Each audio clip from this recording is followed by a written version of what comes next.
आप शॉपिंग करने जाते हैं, कपड़े खरीदते हैं, बहुत सारे कपड़े आप ट्राई भी करते हैं, पहनते भी होंगे, जो पसंद आते होंगे वो खरीद के भी लाते होंगे। लेकिन दुकानों पे हमेशा बहुत सारे कपड़ों की वैरायटी होती है।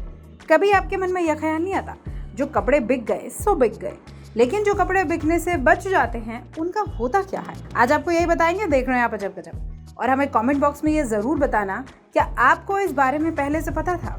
सोशल मीडिया साइट कोरा पर अक्सर लोग बहुत सारे ऐसे सवाल पूछते हैं जिनका जवाब बहुत कम लोगों को पता होता है।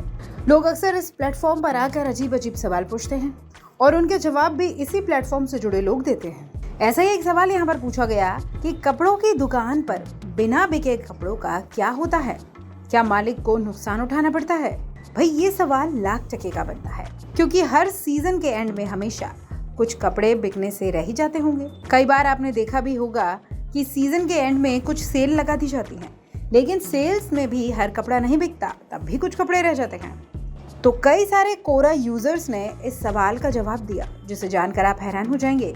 आज आपको बताएंगे कि क्या जवाब सामने आए। एक यूजर ने बताया कि स्टोर मालिकों के पास कई सारे विकल्प होते हैं। कई दुकान इसे टीके मैक्स डिस्काउंट स्टोर या फिर आउटलेट जैसे ऑनलाइन डिस्काउंटर्स को बेचती है।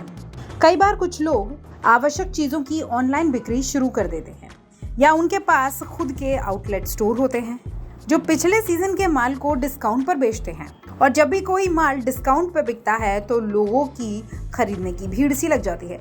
इस सेल में बिकने वाले कपड़ों की कीमत 50% कम लगाई जाती है। डिस्काउंट सेल के बाद भी अगर कपड़े बिकने से रह जाते हैं तो उनको किसी फाउंडेशन को दान कर दिया जाता है, जो उनको जरूरतमंद लोगों को फ्री में या बहुत ही कम कीमतों पर बेच देती है। एलेक्स मैगजीन में एक रिपोर्ट छपी है। उस रिपोर्ट के अनुसार ऑक्सफैम या द सॉल्वेशन आर्मी जैसी कुछ ऐसी फाउंडेशन हैं जो ऐसा काम करती हैं। इसके अलावा वो कपड़े फेस्टिवल सेल में बेच दिए जाते हैं। पहली बात तो ये कि कपड़ा इतनी जल्दी खराब नहीं होता। यहाँ पर बात हो रही है अच्छे कपड़ों की, ऐसे कपड़ों की नहीं जो 50-100 रुपए में मिल जाते हैं। इसलिए बिना बिके हुए कपड़े फेस्टिवल सेल में भी बेच दिए जाते हैं, और आज नहीं तो कल ऐसे कपड़े बिक ही जाते हैं।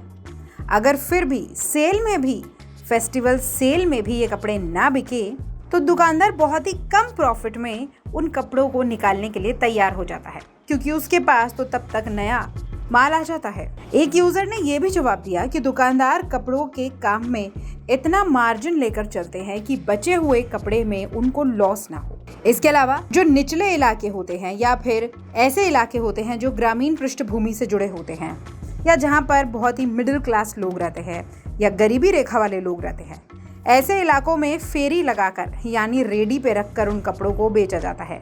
फिर भी 10% माल बेकार हो ही जाता है। दुकानदार ऐसे स्टॉक्स के लिए अपने लाभ में से कुछ हिस्सा पहले ही निकाल लेते हैं। तो अब आपको समझ में आ गया कि मॉल्स में, शोरूम में या बड़ी बड़ी दुकानों पे जो कपड़े नहीं बिकते, उन कपड़ों का बाद में होता क्या है। पहले उनकी एक तो ऑफ सीजन सेल करा दी जाती है, उन्हें डिस्काउंट पे बेच दिया जाता है। फिर भी नहीं वो कपड़े पूरे खत्म होते तो उन्हें किसी ज़रूरतमंद फाउंडेशन को दे दिया जाता है, या बहुत कम मार्जिन पे उन्हें बेच दिया जाता है, या फिर छोटे इलाकों में उन्हें बेचने के लिए रेडी वालों को दे दिया जाता है। लेकिन उसके बाद भी 5-10% कपड़ा बिकने से रह ही जाता है, लेकिन फिर भी दुकानदार को नुकसान नहीं होता। क्या ये बात आपको पहले से बता दी? हमें कमेंट बॉक्स में ज़रूर बताएं। देख रहे थे आप अजब गजब। नमस्कार।